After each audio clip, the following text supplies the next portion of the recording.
de atividade estão sendo realizadas por meio da plataforma Google Meet.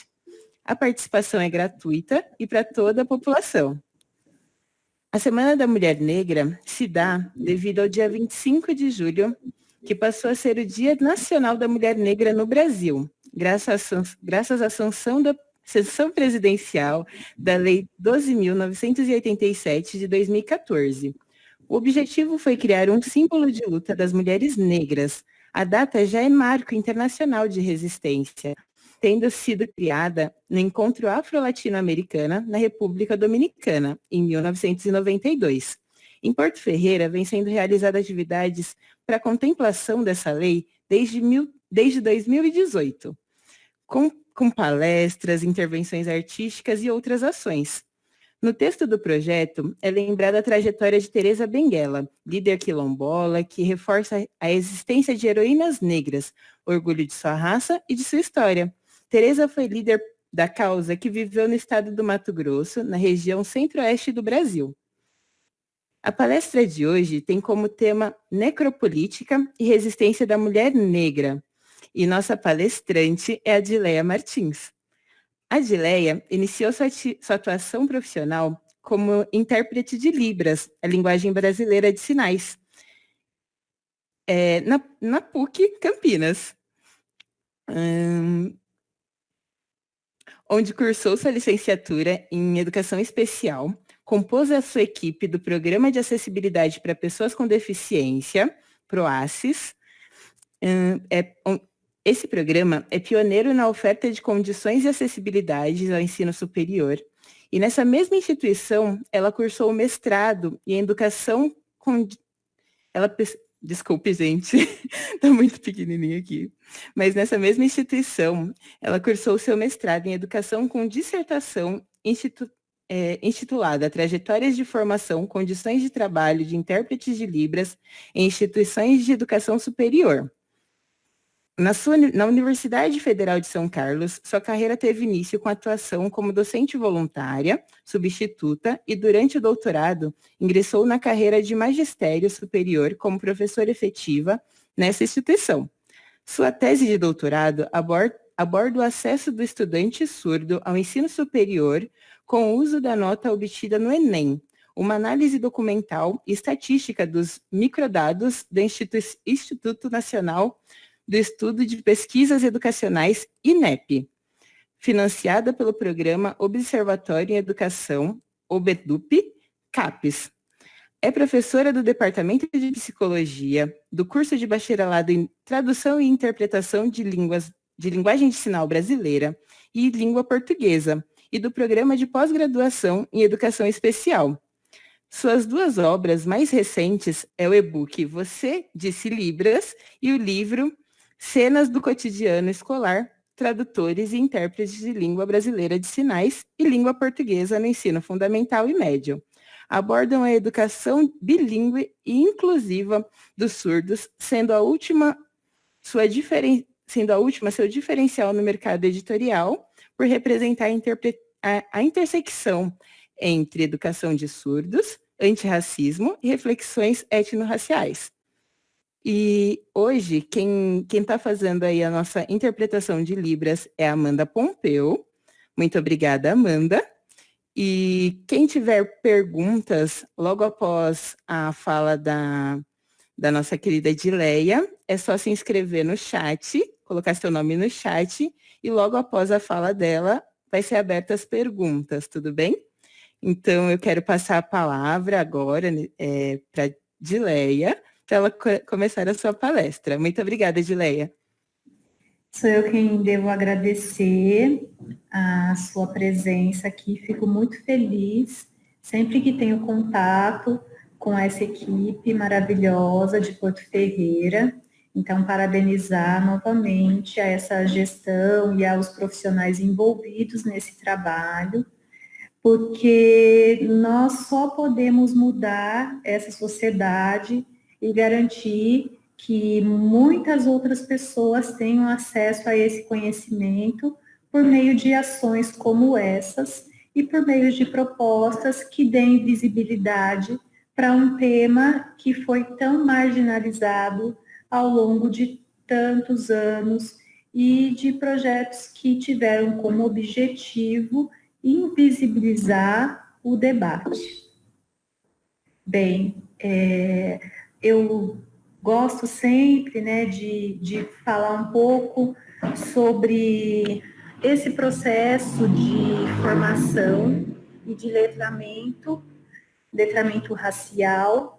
Vocês tiveram contato, ou muitos de vocês tiveram contato com a professora Ana Lu ao longo dessa semana, e também com a Maiara, né, duas pessoas que fazem parte desse meu processo de letramento racial, em momentos diferentes da minha vida pessoal e da minha carreira, mas a Ana Lu é uma pesquisadora e que fala desse letramento de resistência e que diz muito desse tema que eu estou aqui para conversar com vocês nessa noite, porque todos nós, brancos e não brancos, pretos e não pretos, passamos por um processo de letramento que não começa na escola, começa muito antes.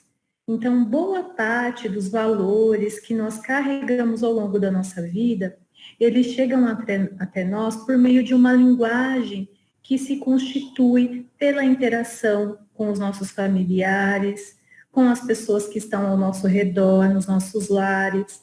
E esses valores formam a nossa perspectiva do que é o certo ou errado, do que é o bonito ou feio e até, inclusive, do que é aceito ou feito para viver, feito para morrer. E falar sobre necropolítica é pisar nesse território.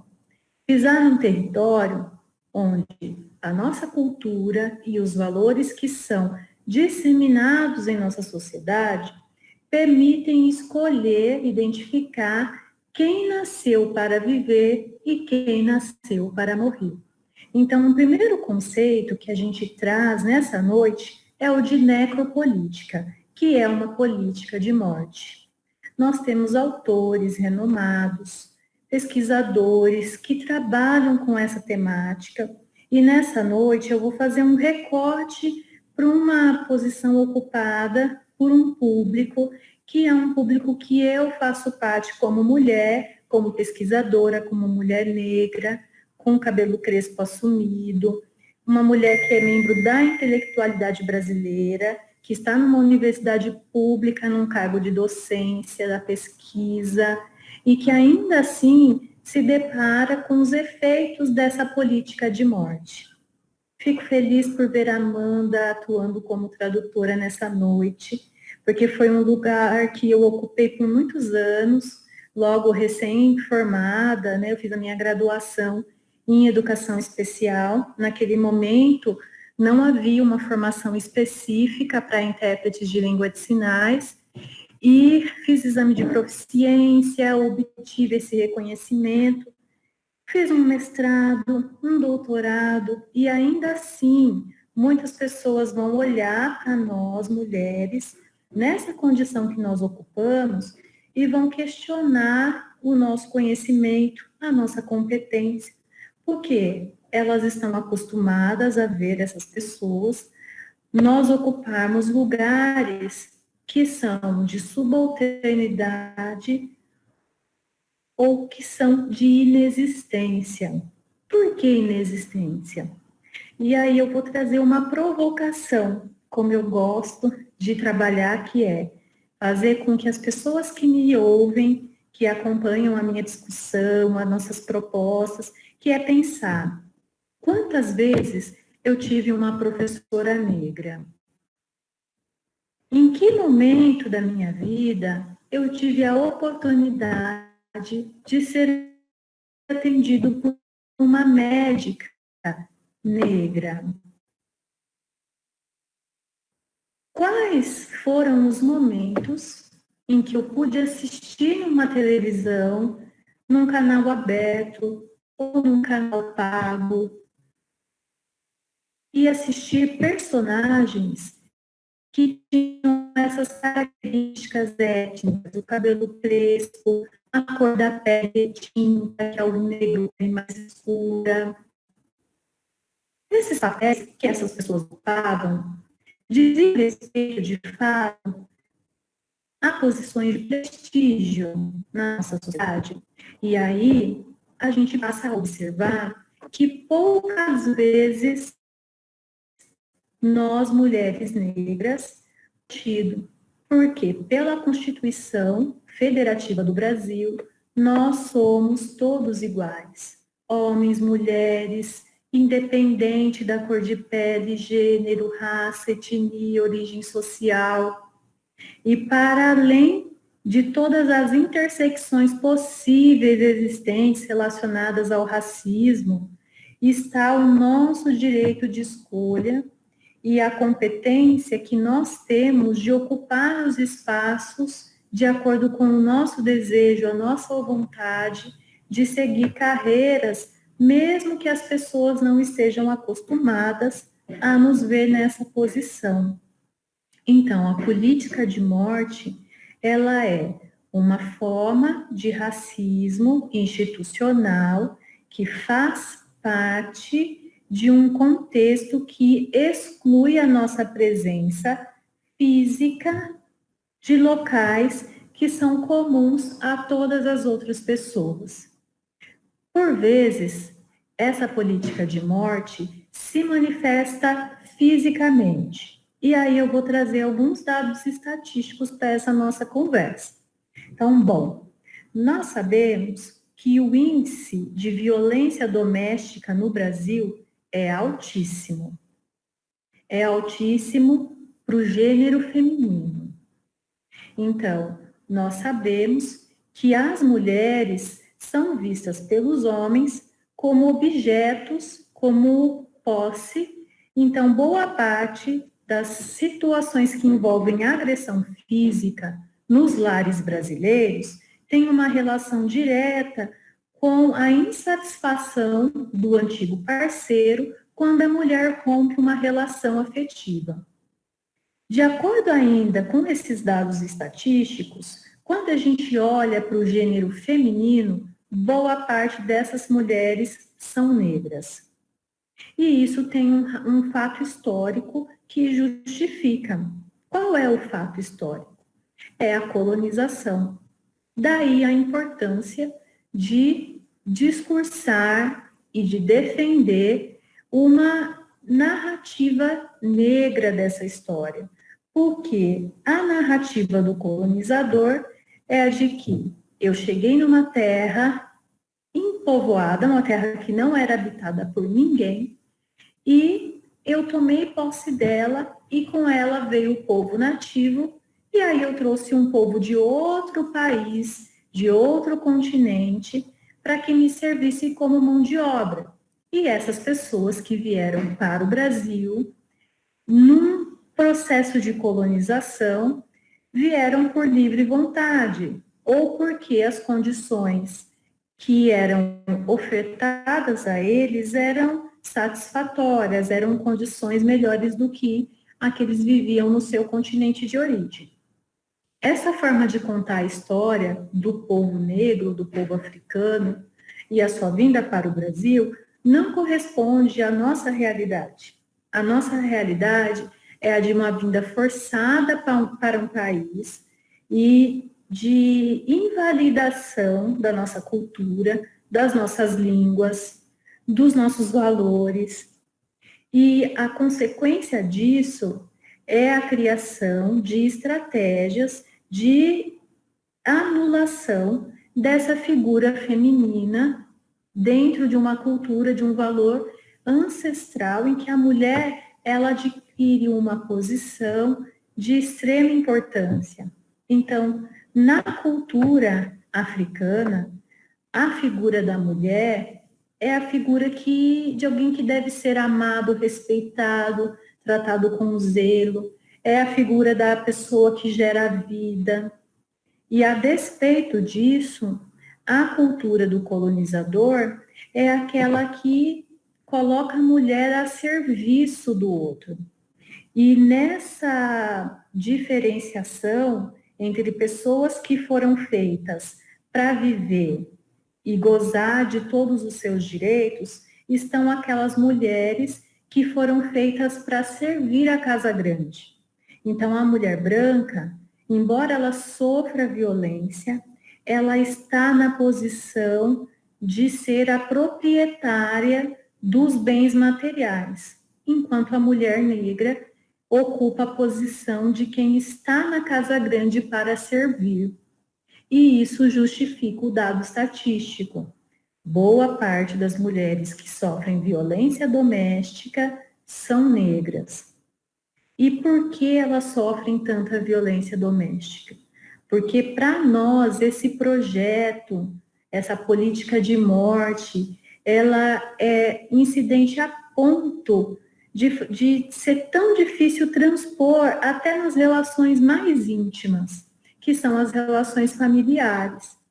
Então, mesmo com um parceiro que foi escolhido pela mulher, muitas vezes superar esse estigma e essa visão preconceituosa é muito difícil, né? E aí a mulher, ela passa muito tempo da vida tentando se libertar dessa visão que a sociedade construiu a seu respeito.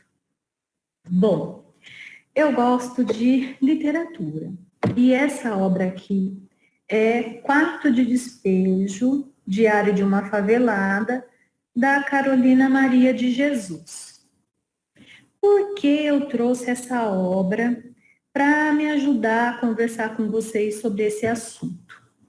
Porque, embora seja um tema bastante teórico, necropolítica, e essa discussão sobre estar numa sociedade que, de alguma maneira, tenha se consolidado com uma base que segrega as pessoas, que concede a um grupo mais direito do que a outros, nós nos deparamos com trajetórias singulares de pessoas que têm reivindicado um lugar de fala e que têm mostrado que é possível, sim, encontrar alternativas e estratégias para, primeiramente, superar esse racismo institucional e, num segundo momento, para ter um projeto de vida, um projeto que nos conduza à vida.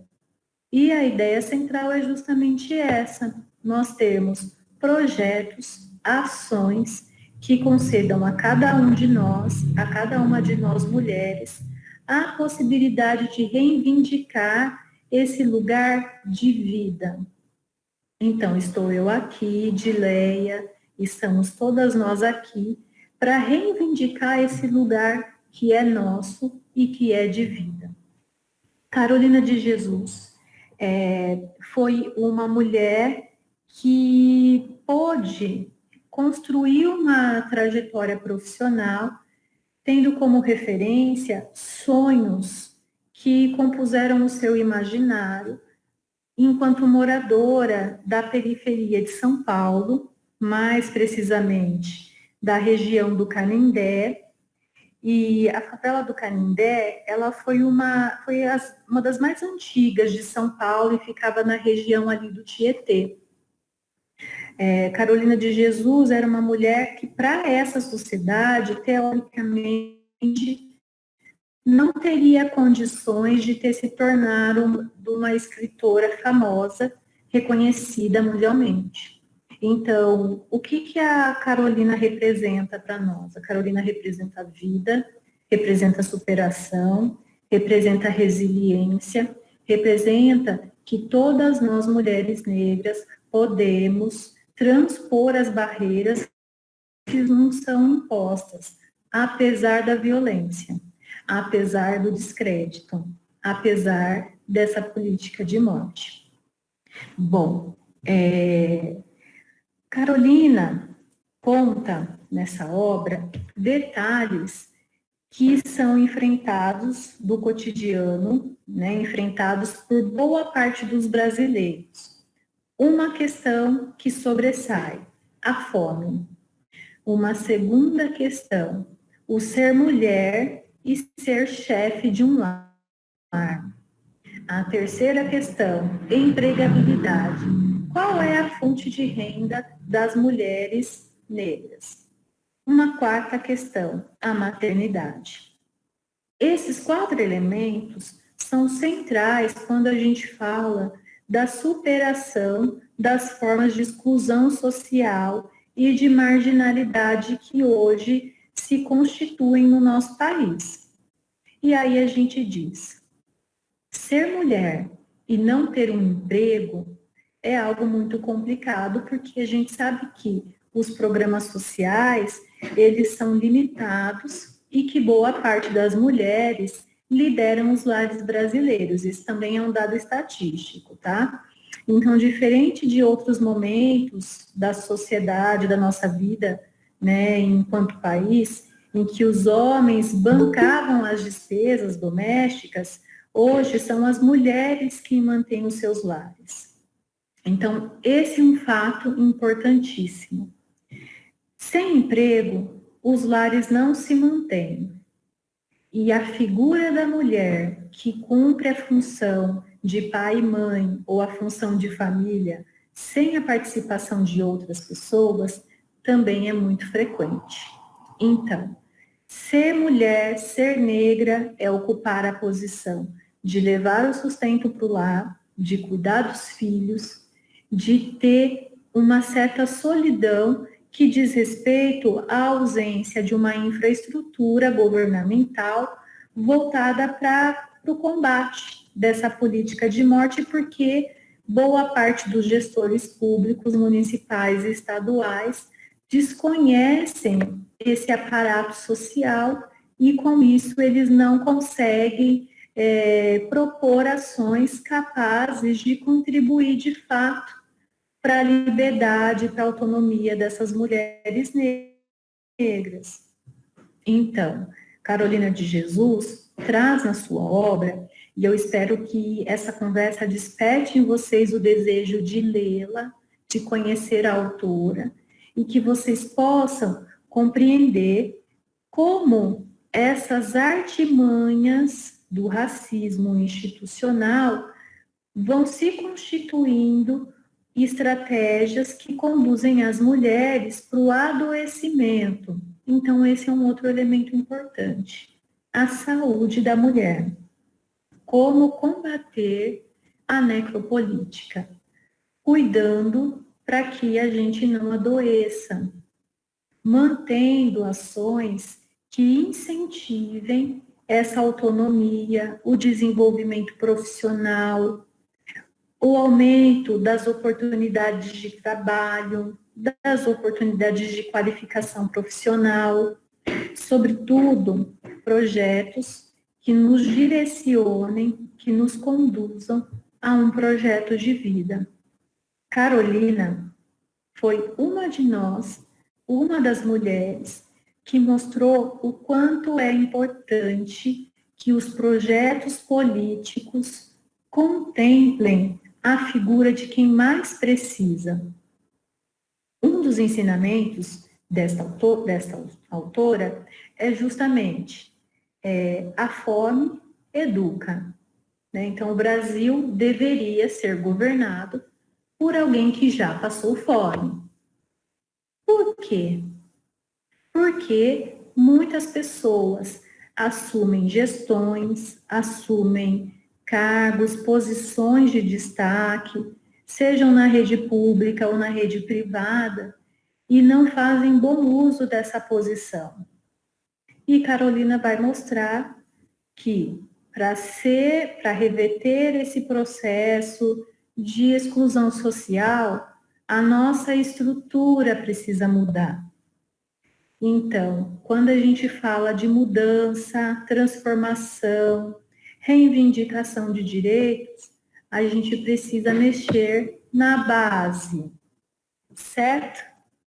Essa teoria de que a base da nossa sociedade é excludente, ela aparece de longa data. Muitos de vocês já devem ter ouvido falar de teorias como o marxismo e de outros autores, Pierre Bourdieu, que era um sociólogo francês, autoras negras como Angela Davis, que vai falar sobre o antirracismo. E eu gosto muito de ter essa conversa que envolve autores, que envolve pessoas que nos antecederam, porque essa reivindicação e essa ocupação de lugar de fala, ela teve início lá atrás, há muito tempo, e muitos vieram antes de nós e merecem esse reconhecimento. Então, eu saúdo sempre aos ancestrais, as pessoas que passaram por esse lugar que eu ocupo hoje, e as outras mulheres que me antecederam e que falaram e que formaram a mentalidade das pessoas para entender que o antirracismo e que a superação dessas estratégias de exclusão social é responsabilidade de todos nós, de todas as pessoas, independente da cor, da classe social, do gênero, porque o antirracismo, ele é uma prática que deve amparar a nossa conduta no dia a dia, na medida em que a gente muda os termos que nós aprendemos, as expressões racistas, no modo como a gente trata a mulher que tem contato com a gente em ambientes os mais diversos possíveis,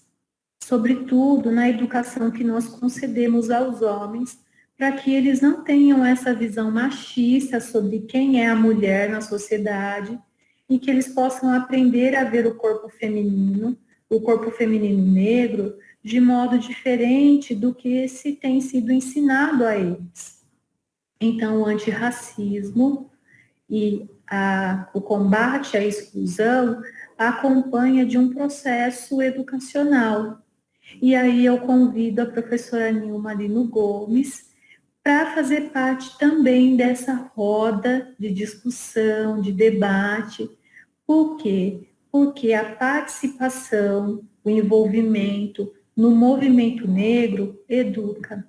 E o movimento negro é educador. Na região de Porto Ferreira, existem inúmeras ações fantásticas, sérias, de um movimento negro engajado, preocupado com a defesa dos direitos das pessoas negras. E existem profissionais, professores da rede pública, que trabalham com essa temática, que levam para o currículo escolar propostas que são vistas em poucas unidades escolares brasileiras. Então, eu gostaria de deixar a provocação, né, quando eu concluir aqui o meu momento de fala, eu vou deixar aberta a provocação para que vocês aproximem do cotidiano esse tema e possam pensar estratégias de combate a essa política de morte dentro do cotidiano de cada um de vocês, de cada uma de vocês. Como reverter essa visão que nós carregamos culturalmente, de que a mulher negra não pode ocupar espaços de prestígio. Vamos pensar nessa direção. E aí, eu vou, seguindo o meu raciocínio, conduzir essa discussão para um outro caminho que é, uma vez que nós ocupamos um lugar de prestígio, esse prestígio, ele é reconhecido, ele é comum, como as outras pessoas não negras podem usufruir desse prestígio? Será que nós, mulheres, podemos ter algum momento de tranquilidade, de respeito, de aceitação e de empatia? Então, a gente precisa pensar nas mulheres que ocuparam posições de destaque nos últimos anos e que valor foi dado ao trabalho delas, à contribuição que elas deixaram para a nossa sociedade. Então, aí você na sua casa, no seu trabalho, no carro, onde você estiver me ouvindo e me vendo nesse momento, pense comigo. As mulheres que eu vi ocupando lugares de prestígio, elas foram acolhidas? Elas foram respeitadas? Elas foram tratadas como os homens são tratados quando ocupam posições semelhantes a essa? E aí a gente vai pensar em como nós temos nos deparado com as figuras femininas, negras, e que lugar nós temos destinado ou dado importância a essas figuras na nossa formação humana, cultural, acadêmica, familiar, afetiva. Então, a primeira questão é: eu incluo na minha história e dou devido valor à figura dessa mulher negra? Quando e como eu consigo contribuir para a mudança dessa política de morte que tem se instaurado em nosso país ao longo do último, na verdade, desse processo histórico, mas de maneira crescente ao longo dos últimos anos? E aí eu digo isso porque, para todas nós mulheres negras, existem enfrentamentos cotidianos das práticas racistas que exigem de nós um gasto absurdo de energia, porque justamente para algumas pessoas é inadmissível que qualquer uma de nós assuma a posição de chefia ou de representação intelectual, e as agressões são inúmeras. Então, ainda no início desse mês, nós organizamos uma live que era pela Repense, uma rede de pesquisadores negros no campo da linguagem. E nós passamos por uma experiência muito desagradável, que foi a de ter uma sala como essa, criada no Meet, invadida por hackers. E isso fez com que eu me colocasse nessa posição que eu compartilho com vocês hoje, nessa noite, que é a de pensar por que as pessoas se sentem habilitadas a invadir um espaço de diálogo sobre esse tema e de desrespeitar a todas nós que estávamos presentes naquela noite, porque se celebrava no sábado, né, nós estávamos na sexta-feira antecedendo a esse dia comemorativo, falando sobre ser mulher negra. Então, o sábado era um dia de celebrar era um momento em que a gente celebraria as nossas conquistas, e na sexta-feira era uma mesa, uma live composta por todas nós, pesquisadoras, mulheres que tiveram trajetórias de luta, de superação, enfim, projetos de vida, né? E por que esse projeto de vida incomoda? Porque uma mulher negra, quando muda de posição, transforma a sociedade, como afirma Angela Davis. Porque, de fato, esse sistema político e econômico chamado capitalismo, ele foi criado tendo como sustentação a exploração da nossa mão de obra, do nosso corpo. Foi estruturado tendo como referência estereótipos que nos injetam nessa posição. E estar no movimento contrário a isso, ocupar o lugar de prestígio, é por si uma agressão. Então, a gente entra muitas vezes sem sequer perceber em movimentos de luta, de embate, e que eu gosto de chamar como movimento de resistência, porque é uma condição que nos é imposta ao nascermos mulheres e ao nascermos mulheres negras. Então, ser mulher é ser guerreira, é estar na posição de quem vai reivindicar espaço a cada momento, e ser mulher negra é ser aquela mulher que está pronta para peitar todos os mecanismos que foram feitos para que a gente não pudesse chegar aos locais de prestígio. porque todo o sistema político e econômico que se estabeleceu desde o Brasil colônia é voltado para essa posição em que a gente serve como base para que as pessoas construam a sua vida. E é difícil lidar com isso? Muitas vezes. Daí a importância da saúde, das políticas e ações voltadas para a manutenção da saúde da mulher negra, e no sentido não do enlouquecimento, mas sim da libertação, da autonomia, da independência, não para construir estereótipo, porque também tem isso, né? A gente não quer que ninguém fale por nós e que as pessoas não construam propostas que nos coloquem numa condição pior do que a própria prática social faz ao longo desse sistema de exclusão, por exemplo, das oportunidades de emprego. Né? O que a gente precisa é ter o respeito garantido, porque chegar aos espaços que nós ocupamos e já é algo tremendamente desgastante no que eu posso me referir à superação do racismo no cotidiano. Então, quando a gente chega numa posição de destaque, tudo que a gente pode exigir é que as pessoas respeitem esse lugar, respeitem essa posição e que respeitem a nossa emancipação física. E aí, eu vou trazer agora, por último, conversando com a professora Nilma Lino Gomes, um autor que é o Boaventura de Souza Santos. Os dois produziram um trabalho acadêmico juntos, agora recentemente, que fala da emancipação do corpo.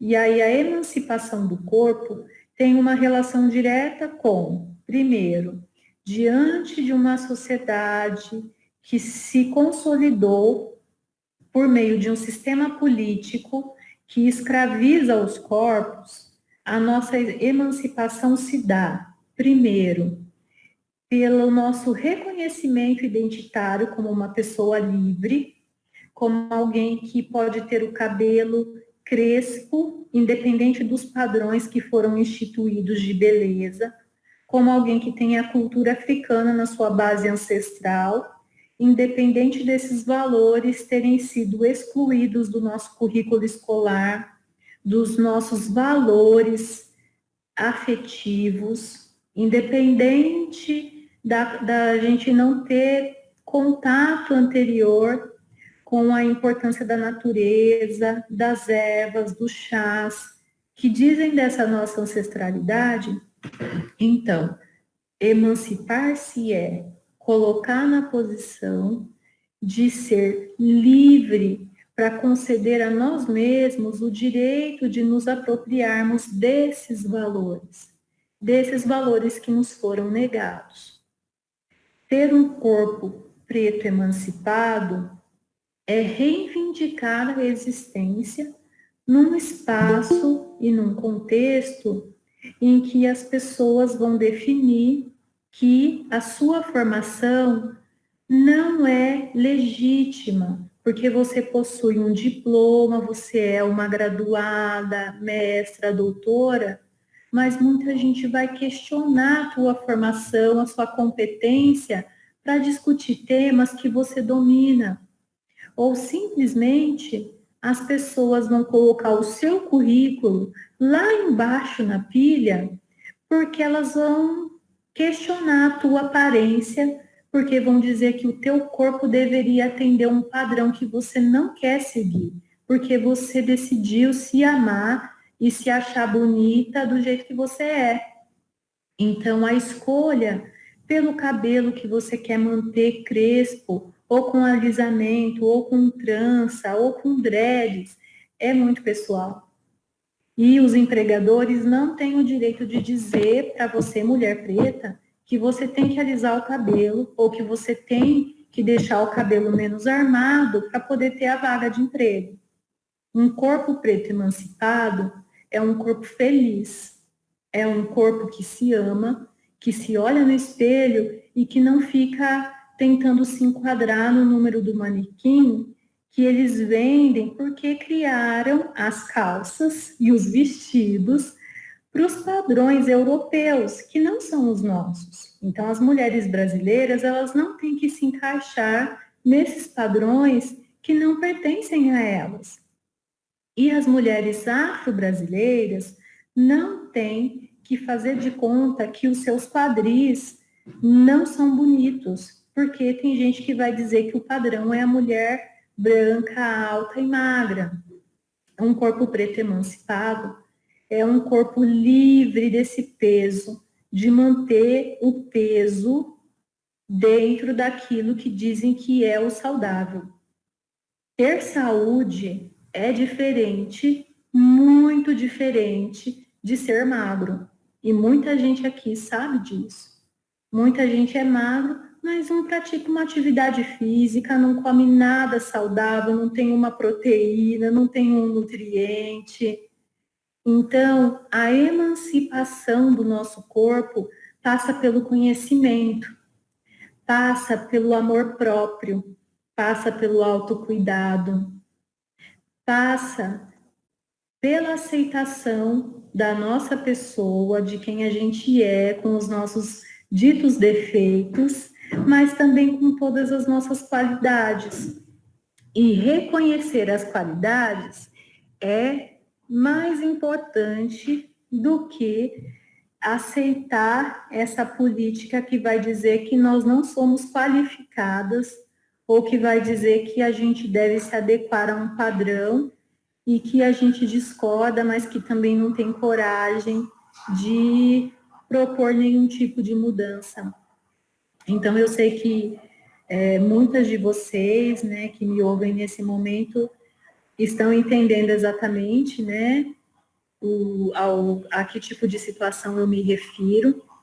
E o nosso cotidiano é marcado por isso, né, no ambiente de trabalho, nos espaços que a gente podia conviver, né, antes da pandemia. Agora a gente não tem muita opção de lazer e de contato físico, mas era essa a realidade que nós tínhamos até a pandemia, e essa é uma oportunidade bacana da gente conseguir se reorganizar agora num contexto em que as interações sociais estão limitadas.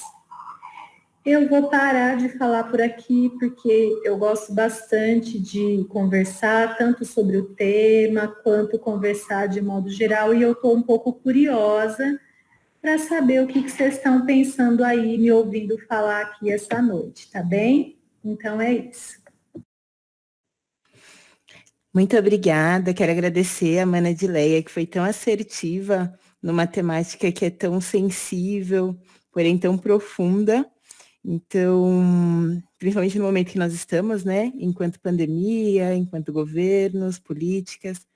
E eu quero dizer que as inscrições para perguntas estão abertas, é só você deixar seu nome no chat aqui embaixo, e as perguntas elas serão feitas na ordem, né, de perguntas. E eu quero aproveitar também para chamar nossa mana Suelide Mordol, que vai fazer uma fala. Muito obrigada, mana Edileia. Olá, pessoal. Boa noite, tudo bem? Meu nome é Sueli de Mortol.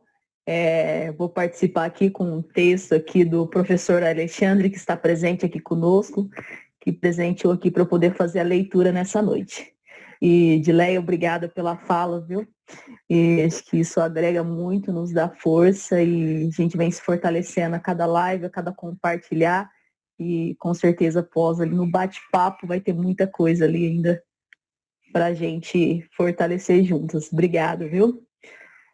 O texto, né, chama As Mulheres Negras desta Nação. Cadê, seu historiador, o registro delas? Cadê, senhor, o editor de livros, mulheres negras? Já se passaram tantos séculos de história. Mãe África, quantas dores, lamentos nessa travessia tortuosa do Atlântico que teus filhos viveram. desta terra brasiliana, de duas mulheres... Opa, fechou aqui minha tela.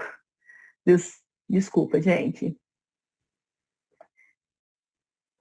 Desta terra brasiliana, de duas mulheres nativas, indígenas e negras africanas, de seus ventres e corpos violentados deram origem a este Brasil.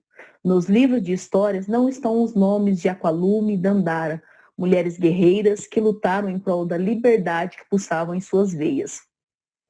Quem aprendeu na escola sobre Maria Quitéria de Jesus ou Teresa de Benguela, heroínas brasileiras que lutaram por liberdade, mulheres que clamaram por abolição. Como não lembrar da revolta dos malês, onde uma negra despontou, foi ela, Luísa Marim, que nas ladeiras de Salvador lutou, mãe do grande abolicionista Luiz Gama. Cadê os registros da história negra? Quando lembraremos da luta de Laudelina de Campos de Melo, sua luta pelos direitos das empregadas domésticas, trabalho composto 93% de mulheres negras. Mas quantos saberão de Carolina Maria de Jesus, sua história narrada por ela mesma, em seu diário, livro O Quarto de Despejo, sua história e seu grito jamais serão esquecidos. Mulheres negras, quantas histórias não contadas, quantas lutas inglórias. Mulheres negras, quem disse sobre a Dona Ivone Lara? Mulheres negras como Alcione, Sandra de Sá, artistas de grande valia. Mulheres negras, como não lembrar das atrizes Ruth de Souza, Zezé Mota, Zezé de Carvalho, Zezé Barbosa, Thaís Araújo, e se pensar no jornalismo, temos grandes referências, Maria Julia Coutinho, Joyce Ribeiro, Glória Maria e Dulcineia Novaes. Mas temos mulheres negras em diversos campos de luta, como na política. Qual brasileiro já ouviu falar de Benedita da Silva, Leci Brandão, Marina Silva, e sem deixar da eterna Marielle Franco. Mas não disseram que nas ciências e na universidade também temos mulheres negras, escrevendo a história. Doutora Patronila, doutora Viviane Mosé, doutora Sueli Carneiro e mestra Djanila Ribeiro, sem esquecer da referência Lélia Gonzalez. Nesses nomes de mulheres negras combativas por espaços e lugares de fala, fico a pensar em novos tempos, quando essa consciência libertária iluminará essa escuridão de violência e ignorância mundana. E viva a mulher brasileira, a mulher negra, construtora e protagonista de sua própria vida. Esse texto do professor Alano Alexandre. Obrigado, viu, gente? Obrigada, Alexandre.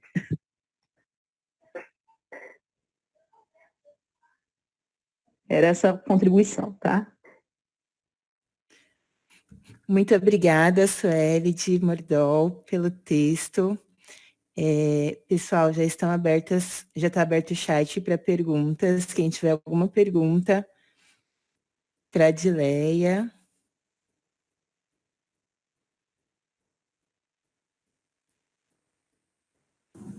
Quanta gente tímida essa noite, gente do céu. Será que é porque tá todo mundo em casa? É o frio. Lembro, é o frio, né? Deve ser. Ou será que as pessoas estão com um pouco de fome, pensando nas guloseimas que elas vão devorar daqui a pouco? Mas, nossa, que texto lindo, né? Que vocês leram agora. Muito obrigada, assim, eu fiquei bem feliz. E lembrei de uma obra da Jarid, que está aqui do meu lado, gente. Não liga, mas eu não vivo sem literatura. Essa obra aqui é fantástica, chama Heroínas Negras Brasileiras em 15 cordéis. Conta a história de um tanto de mulher negra, uma história maravilhosa, assim. Então, olha, todas essas mulheres, ou boa parte delas, aparecem aqui, Dandara dos Palmares, Teresa de Benguela, Carolina de Jesus, que eu já citei, a Aquatume, muito bacana, e tudo em cordel. Então, é uma leitura bem gostosa, super prazerosa, vale a pena, viu? Achei uma pergunta aqui. Você vai ler? O professor Alexandre Barros fez uma pergunta. E a pergunta dele é: Professora, qual a importância das pesquisas acadêmicas na área da educação inclusiva? Realmente, né?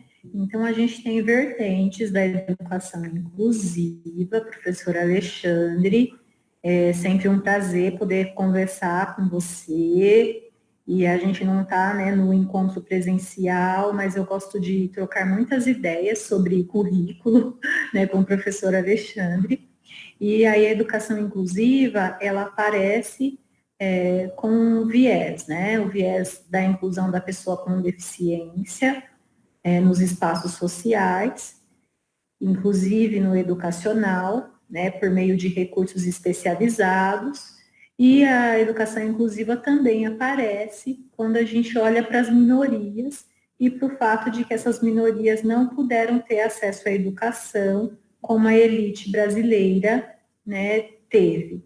E essa minoria, ela não é minoria populacional, porque no nosso caso nós somos negros, pardos, indígenas, nós formamos junto a maior parcela da população, mas a despeito disso, os projetos políticos são voltados para a minoria, que é a elite brasileira. Então, a educação inclusiva, ela pode trabalhar na perspectiva da inclusão e da acessibilidade para a pessoa com deficiência, ou ela pode ser trabalhada tendo como referência a transposição de barreiras que estão relacionadas à exclusão social.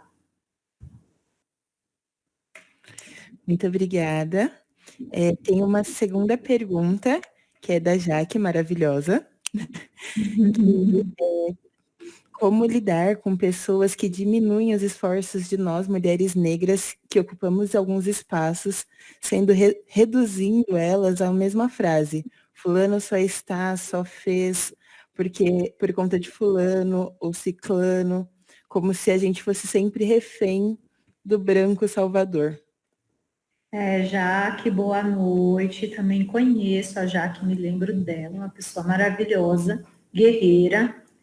E, de fato, né, Jaque, lidar com essas pessoas é bastante difícil, mas eu tenho tomado essa necessidade cotidiana como algo que me concederá alguns aprendizados. Então, primeiro, que toda vez que eu tenho que explicar para alguém, ou toda vez que alguém questiona a minha capacidade, eu sou obrigada a lembrar e a reproduzir o discurso da minha valorização, primeiro para mim mesma.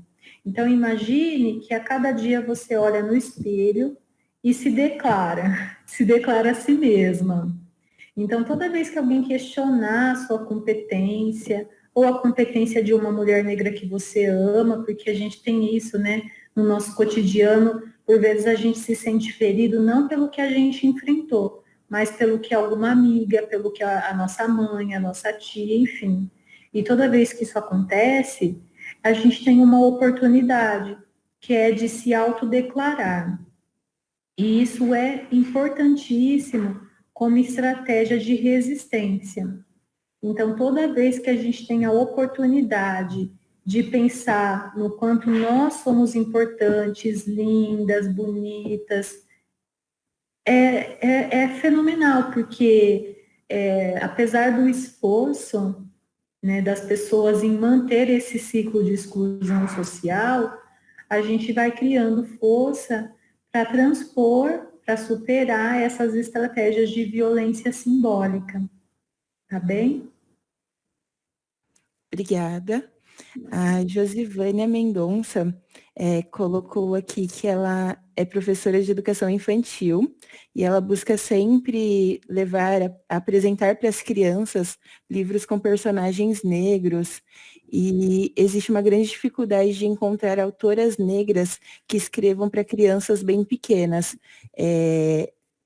A Mana tem alguma indicação de livro, de autoras para crianças? Autoras negras? Josivânia, muito prazer. E educação infantil é um campo de atuação desafiador. Eu penso porque cuidar da criança pequena não na perspectiva de não educacional, eu digo, né? Naquela de que a gente vai suprir, né, o papel da família e tal. Então, o educador infantil, ele tem muitos desafios. Primeiro que é se fazer valer como um educador, né? E as pessoas entenderem que é currículo e que é conhecimento e que começa desde a mais tenra idade. E trabalhar com literatura infantil é fantástico. E aí, quando a gente fala dessa representatividade da mulher negra aparecer para a criança bem pequena, é que pega um pouco. Eu tenho as Bonecas Negras de Lara, é um livro da professora Maria Aparecida, que é docente da Universidade Estadual de Ponta Grossa. Nós temos um material muito bacana em animação, que está sendo produzido até com acessibilidade em língua de sinais, língua brasileira de sinais. E tem muita gente publicando por editoras que são novas, e tem a Nobenco Editora, que é até de uma amiga minha, né, do companheiro de uma amiga minha. Eles têm produzido um material muito bacana, eu posso me comprometer, recebendo uma mensagem sua, eu te encaminho o contato dessas autoras. E é muito importante que vocês, professoras de educação infantil, façam contato com as editoras e que peçam para que eles publiquem. Porque muitas vezes um problema é porque o mercado editorial não quer investir nesse setor. Eles querem investir em setores que tenham um retorno de capital, né? Então, nós temos muitas mulheres negras que estão aí escrevendo coisas maravilhosas e que as editoras não estão publicando porque não tem quem invista ou e elas não querem investir, entende? Então, eu me comprometo, tá? Recebendo uma mensagem tua, eu respondo indicando aí uma lista de obras. Estou colocando o meu endereço aqui para você anotar, e para quem mais quiser fazer contato comigo, que fique à vontade. É um prazer sempre participar dessas conversas, justamente porque a gente consegue conhecer, assim, pessoas com ações educativas extraordinárias. Muito legal, muito obrigada. A Jaque pontuou aqui que ontem, na palestra de ontem, nós comentamos também de que, infelizmente, subiu aqui, de que, infelizmente, às vezes nós estamos em espaço como cota. E, por exemplo, deixa eu pôr essa preta lá para ninguém falar que eu sou racista, sermos tratados como chaveirinhos. E eu gostaria que você dissertasse um pouquinho sobre isso. Certo, é a posição do cotista, né? Então, até tem um grupo, assim, de amigas, mulheres que estão na universidade há mais tempo do que eu, e que eu gosto muito de conversar, de no dia a dia não encarar as dificuldades que vão surgindo na solidão. Eu acho que é muito importante a gente construir essa rede de afeto entre nós, entre os parceiros que não são pretos, mas que são antirracistas, né, e os homens que estão nessa prática de mudança, né, dessa leitura que se tem feito, né, da mulher, e que estão aí para ajudar a gente a educar os próprios homens para tratarem a gente com mais valor, com mais respeito. Então, a gente sempre troca algumas ideias no sentido de dizer que o cotista, né, e a cota foi criada como reivindicação do movimento negro para que a gente pudesse ocupar lugares que são nossos, mas que nos eram negados.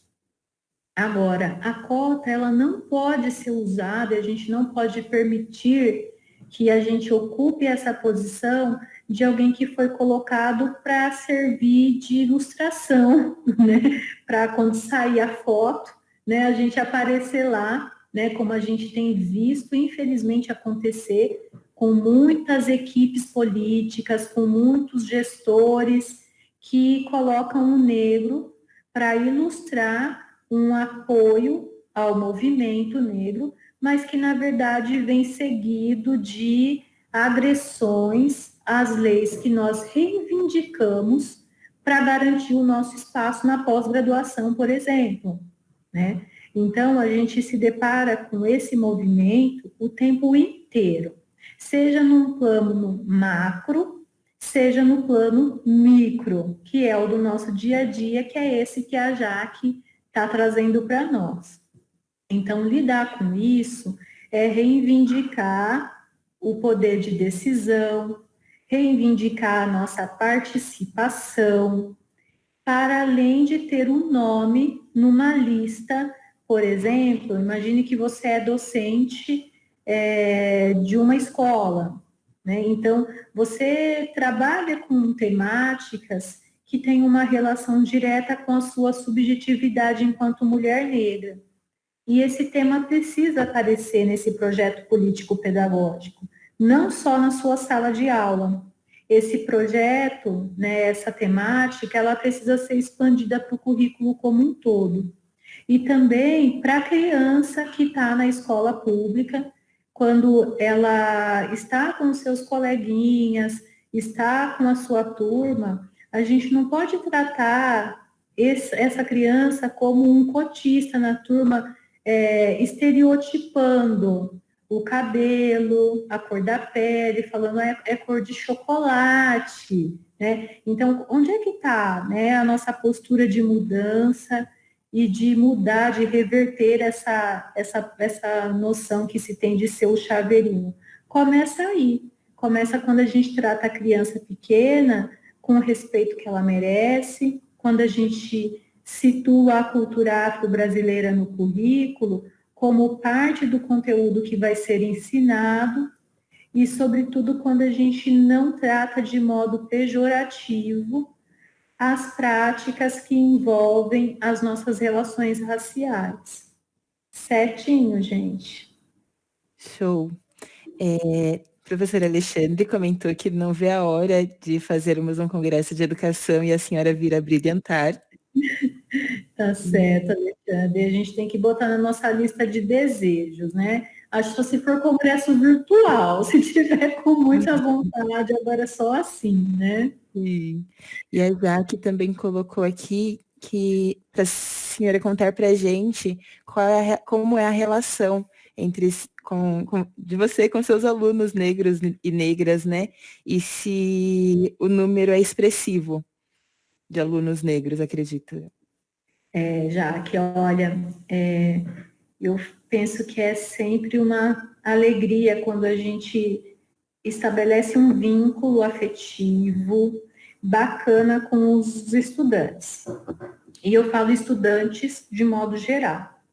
Quando a gente se depara com um estudante negro, a sensação que nós temos é que, por vezes, rapidamente essa conexão que tem a ver com as experiências que nós vivemos enquanto negros brasileiros, elas de alguma maneira nos conectam. Mas o letramento racial, ele aparece em diferentes estágios para cada negro. Então, muitas vezes, esse reconhecimento, né, da subjetividade, ele vai se dando com o tempo. Então, muitas vezes, você vai ser a primeira professora negra daquele estudante, mesmo ele estando na universidade, que já é um estágio avançado da sua formação, né? E o reconhecimento dessa posição, ele é construído, né? Então, o vínculo afetivo é construído, né, com o tempo e na medida do enriquecimento dessas relações, mas também passa pela visão, pelo viés da imagem que é transmitida a essa pessoa a nosso respeito. Porque também o estudante negro, ele traz todos os medos da rejeição, da reprovação numa disciplina que qualquer outro estudante de graduação. Então, quando você chega na universidade, por exemplo, e as pessoas dizem, nossa, aquele professor é horrível, ele não passa ninguém, ele reprova por 0,2. Então, você já se aproxima daquele professor com medo, com receio. E nesse caso, não é diferente. Então, só o tempo, muitas vezes, vai te dar a possibilidade de mostrar que você não é aquela pessoa que disseram que você era. E que usaram todos os argumentos possíveis para dizer que você não era uma pessoa digna de respeito ou digna de ser tratada com afeto, com zelo, com cuidado. E aí o argumento não foi racial. Vamos dizer, não é porque ela é negra, é porque ela é chata.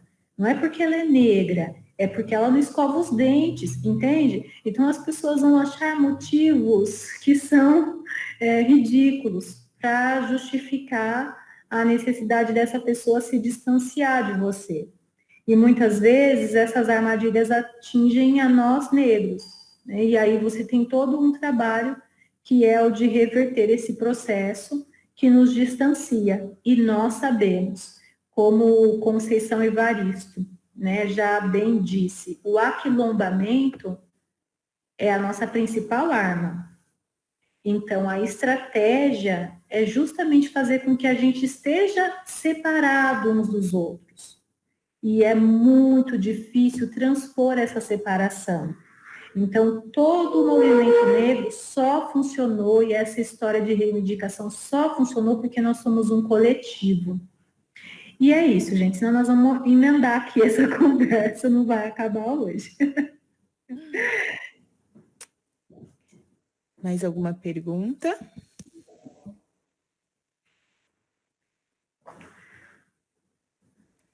Eu acho que não. As pessoas estão tímidas mesmo.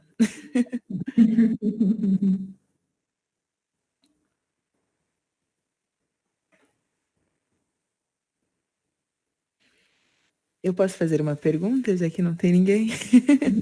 Eu gostaria de perguntar em relação à necropolítica, né? Que nós sabemos que ela existe, como ela funciona. Quais seriam as melhores formas da gente combater ou se ajudar? Você comentou sobre a união, né, ou a comunidade, mas existem outras formas práticas da gente tentar se ajudar para não se abalar tanto?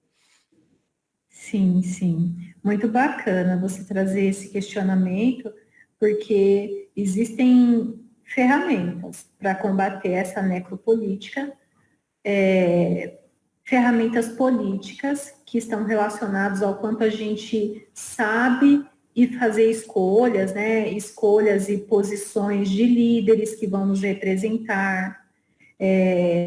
Líderes, eu falo, né? Os conselhos municipais, os gestores, mas também tem a ver com o quanto a gente reivindica essa mudança dos padrões que nos excluem no nosso cotidiano. Então, por exemplo, quando eu falo da saúde da mulher negra, é exigir que você seja tratada com respeito, sem violência, né? Então, muitas mulheres grávidas, principalmente, elas relatam a violência obstétrica, que é muito comum, que é quando o médico ou a enfermeira tem nojo quando olha para a mulher negra e quando examina o corpo, né, dessa mulher, com diferença porque, de alguma maneira, acha que ela não está limpa, né? Então, como reverter essa necropolítica, ou essa política de morte? É não aceitar, né, de alguma maneira, não aceitar esse comportamento diferenciado. Então, toda vez que a gente se cala, toda vez que a gente deixa de falar como se sente, essa política vai encontrando força para se consolidar. Por isso, é importante e é tão importante transpor o silenciamento. Então, muitas vezes, a gente, toda vez que fala, leva algum tipo de recompensa negativa por ter falado, né? Então, alguém vai dizer que você não se expressou bem, alguém vai dizer que você não devia se expor tanto, ou vai dizer que você fala errado, que você não tem um discurso compreensível. E apesar disso, você vai se reelaborar, se reconstruir e vai reivindicar o seu lugar de fala e se aceitando como é. É isso. Muito obrigada. Bem esclarecedor. Eu gostaria de saber se a professora tem algo mais a compartilhar com a gente. Eu acho que, né, a Jaque tinha perguntado também um item da questão, que se o número é expressivo. A gente sempre acha que não é, né, Jaque? A gente quer que a nossa sala de aula esteja repleta do povo brasileiro, né? A questão é que de gente da gente, né? Porque são os nossos familiares, os nossos vizinhos, que eles ocupem as salas da universidade pública, porque é um direito nosso, é um lugar nosso e a gente tem que estar lá. E é isso, eu gostaria de agradecer a cada uma de vocês, pessoas que estiveram presentes até esse horário, dar um abraço virtual nessa equipe linda que eu amo tanto, Regis, Alexandre, Jaque, essa gente toda que está aqui, eu vejo alguns nomes conhecidos aqui entre os inscritos, a você que eu estou conhecendo nessa noite, muito obrigada, porque são pessoas que a gente vai agregar agora e vai fazer parte da nossa vida, então eu quero agradecer também a cada um de vocês que está tendo um primeiro contato comigo nesse momento. Nós que agradecemos a Edileia, agradecemos também a Sueli por ter declarado o texto do professor Alexandre. Foi um prazer estar com todos vocês essa noite. E assim nós vamos encerrando a live. Tenho certeza que todos aprenderam muito. E vamos aí dormir com o coração mais quentinho, né?